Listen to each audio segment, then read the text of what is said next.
मेरे प्यारे साथियों, वाहिगुरु जी का खालसा वाहिगुरु जी की फतेह।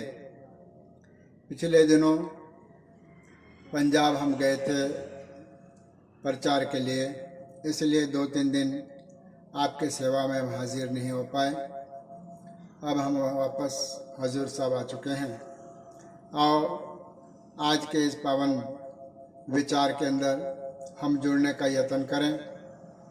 पिछले बारी आपको गुरु महाराज ने हमें यह समझाया था, राग देव गंधारी के अंदर जो शब्द आया, एक बिन दूसर सो न छिनार, एक परमात्मा के बगैर हमें किसी और को नहीं पहचानना है।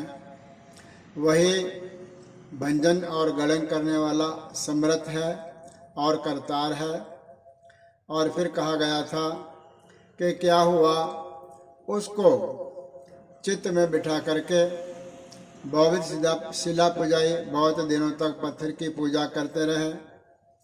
थक गए हम, हमारे हाथ थक गए उस मूर्ति की पूजा करते करते, पर किसी प्रकार की सिद्धि हाथ में नहीं आई। बहुत प्रकार के धूप दीप हमने पाहन को अर्पित किए हैं। हमने करते हैं जो साधक है, जो उसको मानते हैं, मनुष्य ने उसे अर्पित किया है, पर किसी प्रकार की सिद्धि नहीं आई, क्योंकि महाराज कहते हैं कि उसमें कोई सिद्धि नहीं है। ऐ मूर्ख, वह तुझे कोई भी वरदान नहीं दे सकती। यहाँ तक विचार हुआ था। 2 बंद हुए थे इस शब्द के, एक बंद बाकी रहता है जिसके विचार हम आज करेंगे।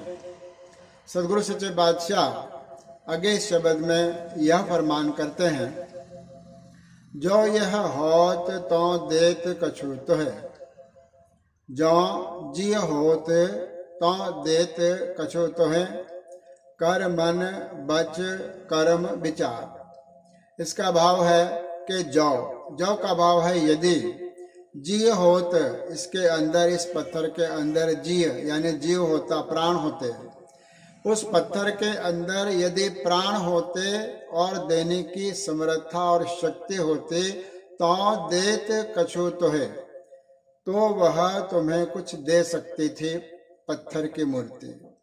कबीर जी ने तो यहाँ तक स्पष्ट कहा है, कबीर पाहन पूजा हरि मिले तो मैं पूजू पहाड़, याते या चक्के बलि पूज खाए संसार। याते या चक्के बलि पीस खाए संसार। कबीर जी कहते हैं कि यदि पत्थर को पूजने से यदि परमात्मा की प्राप्ति होती है, तो मैं पत्थर का सारा जो पहाड़ है, जिसमें कितने मूर्तियां बन जाएंगी कह नहीं सकते। कहते हैं मैं पहाड़ की ही पूजा कर लूं। फिर कहते हैं उससे आते या चक्की बलि, चक्की आटा पीसने की चक्की जो पत्थर की होती है, उससे क्या होता है, पीस खाए संसार। सारा संसार उस आटे के पत्थर से, आटे की चक्की से पीस करके गेहूं को आटा बना करके संसार खाता है। अर्थात वह मूर्ति से, वह पत्थर की चक्की अच्छी है जो समाज के उपयोग में आ रही है, मूर्ति कुछ उपयोग में नहीं आती। तो वहीं गुरुदेव जी यही कहते हैं कि अगर उसमें प्राण होते तो देत कछु तो है, वह तेरे को कुछ दे सकती थी अगर उसमें प्राण होते, लेकिन पत्थर के मूर्ति में प्राण नहीं है। इसलिए कहते हैं कर मन बच कर्म विचार। ऐ मेरे बंदे, आपने मन चित्त और कर्म से यह तुम विचार कर, यह शब्द आगे लगेगा, यानी विचार कर। क्या? अपने मन से, अपने वचन से और अपने कर्म से यह विचार कर कि पत्थर को पूजने से किसी प्रकार की सिद्धि, किसी प्रकार की प्राप्ति हमें नहीं हो सकती है। आगे अंतिम पंक्तियों में सदगुरु सच्चे पातशाह प्रमाण करते हैं, केवल एक शरण स्वामी बिन यौन कतः उधार। फिर इसका मार्ग क्या है, फिर इसका रास्ता क्या है?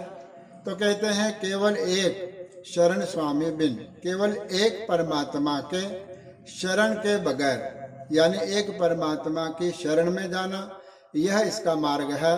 पत्थर की शरण में जाने से कुछ नहीं होगा, मूर्ति की शरण में जाने से कुछ नहीं होगा।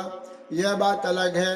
एक संकल्पना है कि परमात्मा सर्वव्यापी है, वह बात अलग है। लेकिन जो कर्म कांड करके, पाखंड करके मूर्ति की पूजा करते हैं, उनके लिए यह शब्द है। गुरुदेव जी कथन करते हैं, मार्ग एक ही है, केवल एक शरण स्वामी बिन, केवल एक परमात्मा के शरण में आए बिना यौन है कतः उद्धार। इस प्रकार कभी भी उद्धार नहीं हो सकता। जो ऊपर शब्द में बतलाए गए कर्म कांड हैं, उन कर्म कांडों से उद्धार नहीं होगा। उद्धार केवल तब होगा जब हम एक प्रभु परमात्मा के, अकाल पुरख के, वाहिगुरु की शरण में जाएंगे तो हमारा उद्धार होगा, और किसी भी प्रकार से हमारा उद्धार नहीं हो सकता। ये समुच्चय शब्द का यह सार और यह विचार है कि हमें उसके कृत्य को नहीं पूजना है, हमें जो क्रिएटर है, हमें जिसने क्रिएशन किया है, उस परमात्मा की आराधना करनी है, उस परमात्मा को पूजना है जो पत्थर के मूर्ति में नहीं है, जो आप सजीव है, सर्वत्र व्याप है, बेअंत है, उसके बेअंतता का कोई पारावार नहीं है, वह अकाल है, वह अजन्मा है, वह स्वयंभू है। ऐसे परमात्मा की आराधना करने से हम इस भवसागर को पार कर सकते हैं। यह 9वां शब्द यहाँ पर इसकी विचार समाप्त हुई है। अब एक शब्द और रहता है, उसकी विचार हम परसों करेंगे। आज इतना ही। धन्यवाद। गुरु रक्षा।